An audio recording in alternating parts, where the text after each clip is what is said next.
Dili mo bembang, kung dili mapaakan og tambubuan ang tabadidoy sa akong bana. Nagtuog yun siguro ning mga lalaki, DJ Sam, nga kitang mga babae ganahan tagdag kog bunal. Siguro ang uban, pero pila ka babae dili intawon. Ug isa na ko diha intawon, DJ Sam. Gusto na ko regular size lang, pero akong bana, nagtuog yun siya nga ikalipay na ako nga nang hubag ang iyang bunal tungod bago siya mubugno na ako sa kama. Ipapaak una niya sa tambubuan sa among kakawan. Una na ako ipadayon og saysay ang akong istorya sa kinabuhi. Ug ingon man problema na ako sa akong bana. Palihog una ako agreed sa mga Ibanez family sa tibuok kalibutan. Dili na lang na ako isaba ang akong lugar, DJ Sam. Aron nga matago pod ang among identidad sa akong bana. Usa ko ka volunteer teacher, DJ Sam, diri sa among lugar. 34 anyos na ko. Naana ko'y duha ka mga anak. Akong bana 36 anyos. Tawagan na lang ko sa pangalang Ingrid. Akong bana itago na lang pod sa pangalang Nonoy.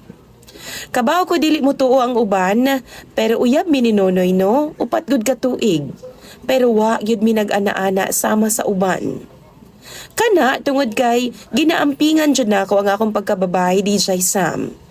Gusto lang jud nako nga ihatag ang akong first time sa taong muuban ako sa altar sa kaminyoon.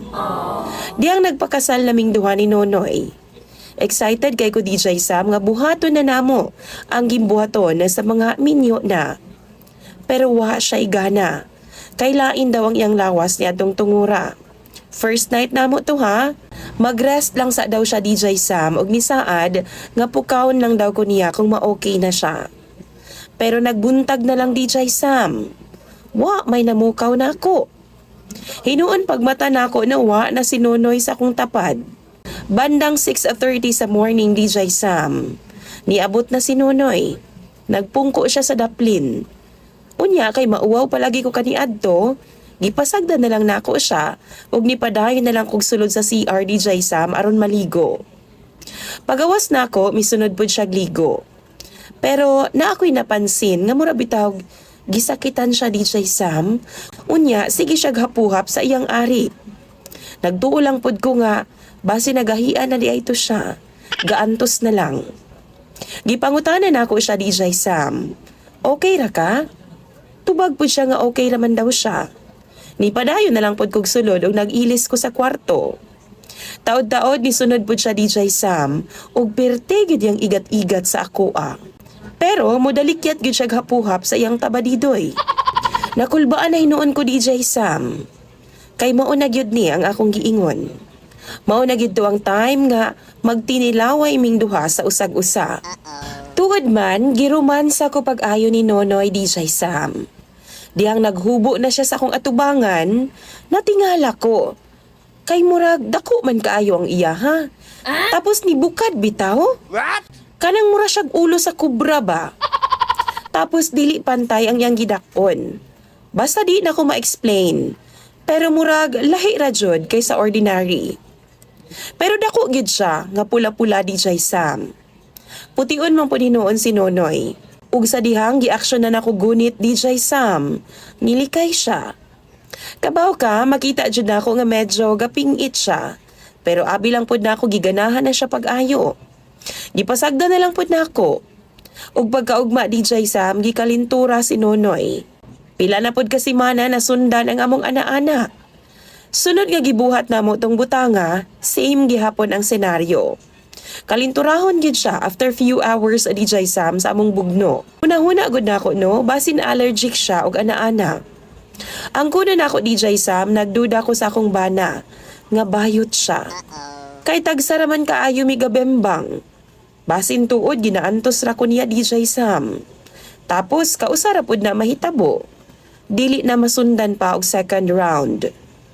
Usa ka adlaw niya na, gikidhat-kidhatan na pud ko niya. Nagpapansin na pud nako. Unya mapansin ako na, DJ Sam, nga bago mi magbembang, mulakaw na siya daan. Ana pa siya, bantay lang daw ko niya. Gisundan ako siya sa hilom, DJ Sam. Tingala ko nga nung nisubay siya sa kalatian. Adtos kakawan ba namo? Nagda siya og jacket a DJ Sam nga baga, tapos nakapantalon, medya, sapatos. Nihunong siya tapos giputos niyang yang ulo. Nagpurong siya og gibalot niyang yang naong DJ Sam. Tapos nagbutang siya og eye goggles. Tapos nag-gloves. Og ang pinakakurat DJ Sam. Gipalusot niya ang yang tabadidoy sa iyahang pantalon ug nikatkat siya sa punuan sa kakao. Iyang gituslok ang balay sa tambubuan DJ Sam ug gihungit ang iyahang bunal. Nadunggan jud nako og nakita ang iyang sagunto DJ Sam sa kasakit. Gusto na ako siyang badlungon, pero gusto pa na akong mahibawan ang iyahang trip. Maong naghilom na lang ko DJ Sam samtang galili sa iyaha. Human mi pauli na siya sa amua, o gipaabot una niya og usa ka oras bago siya nitira nako. Isa pa DJ Sam. Nakita na ako sa kakawan nga medyo wa gyud ay gi-blessed si Nonoy sa iyahang tabadidoy. Mao di ay nga kinahanglan pa niyang ipapaak sa tambubuan DJ Sam. Pero luoy kaayo siya, kay inighuman kalinturahon gyud in taon si Nonoy. Gusto na ako siyang ingnon, pero basin og ma-offend siya DJ Sam. Kung ako siyang ibulgar, basin unyag malain siya, masakitan siya. Pila na gud mi katuig nga minyo DJ Sam. Og ani gihapon ang kabuang ni Nonoy. Nagkaanak na lang migduha. Wa gyapon siya kay baw nga kabaw na kus iyang tirada. Tanaw ninyo mga viewers ni DJ Sam. Kinahanglan pa ba? Tambagi daw ko ninyo bi, please lang. Naluoy ko sa kong bana. Pero di ko gusto nga matandog ang iyang garbo. Paabuto na ako ng inyong mga tambag.